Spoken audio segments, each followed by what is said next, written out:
Yeah, your son. I came across Jada and Joe video on the podcast having this conversation about illmatic, and it was written. You know, illmatic is considered to be one of the greatest album of all time. In fact, it's considered to be the greatest rap album of all time, and it was crazy. It was a marvelous job from Nas. And illmatic is often called the blueprint of lyrical hip hop, masterclass storytelling, production from DJ Prime, Pete Rock, Q-Tip. It was a perfect album.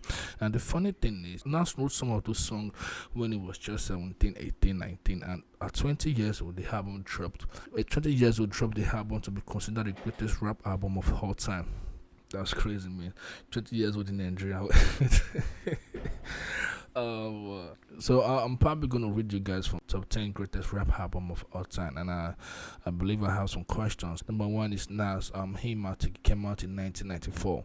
Number two is the Notorious B.I.G. Ready to Die. It came out in 1994 also. Tupac, All Eyes on Me at number 3. He came out in 1996. At number 4 we have Cheey'z, Reasonable Doubt. He came out in 1996 also. At number 5 we have Kanye West, My Beautiful Dark Twisted Fantasy. It came out in 2010. At number 6 we have Dr. Dre, The Chronic. It came out in 1992.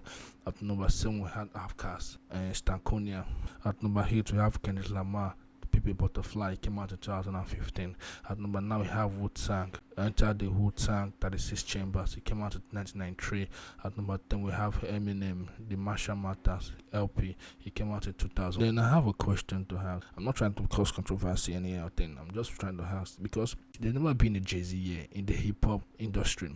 There's never been a year Jay-Z had the hottest album of that year. There's never been a year Jay-Z had the best album of that year. I don't know if you're trying to understand what I'm saying, but how come one of his albums is on the top 10 rap greatest album of all time? It was written by Nas, album came out. Then they have this conversation to be considered, one of the greatest rap album of all time. But it got better with time, like old wine. And people started talking about it was written. In fact, people have been debating if illmatic and it was written, which one is Nas' greatest rap album. If there are such debate, why can't you put both on the list? Like, it was written and illmatic should be on top 10 rap greatest album of all time. I don't know if you understand what I'm trying to say. How come Reasonable Doubt is on that list and there's never been a Jay-Z year of best rap album? Because for me, I feel this is all politics. Let me ask a question right now. If Jay was to be the one to drop illmatic and it was written, don't you think both album will be on the top 10 rap greatest album of all time? And the people that run the industry though, and that's the fact. If you're just coming and you're a neutral person and nobody likes in the industry, you have to do something special, ordinary, just like Nas did, for you to be in this conversation. Just ask us a question. For me, I think Nas 2 album should be on the top 10 rap greatest album of all time. That's for my own opinion. I don't know which now they talk. Might be the best piece of art ever made in hip-hop record. Nas Illmatic, pure hip-hop. It was written best. Fake thug, no love, you get the slug, see before gusto, your luck blow. I didn't know till I was drunk though. Freak is played out, get fucked and ate out. Prostitute turned bitch, I got the gauge out. Montana weight, good FELLA.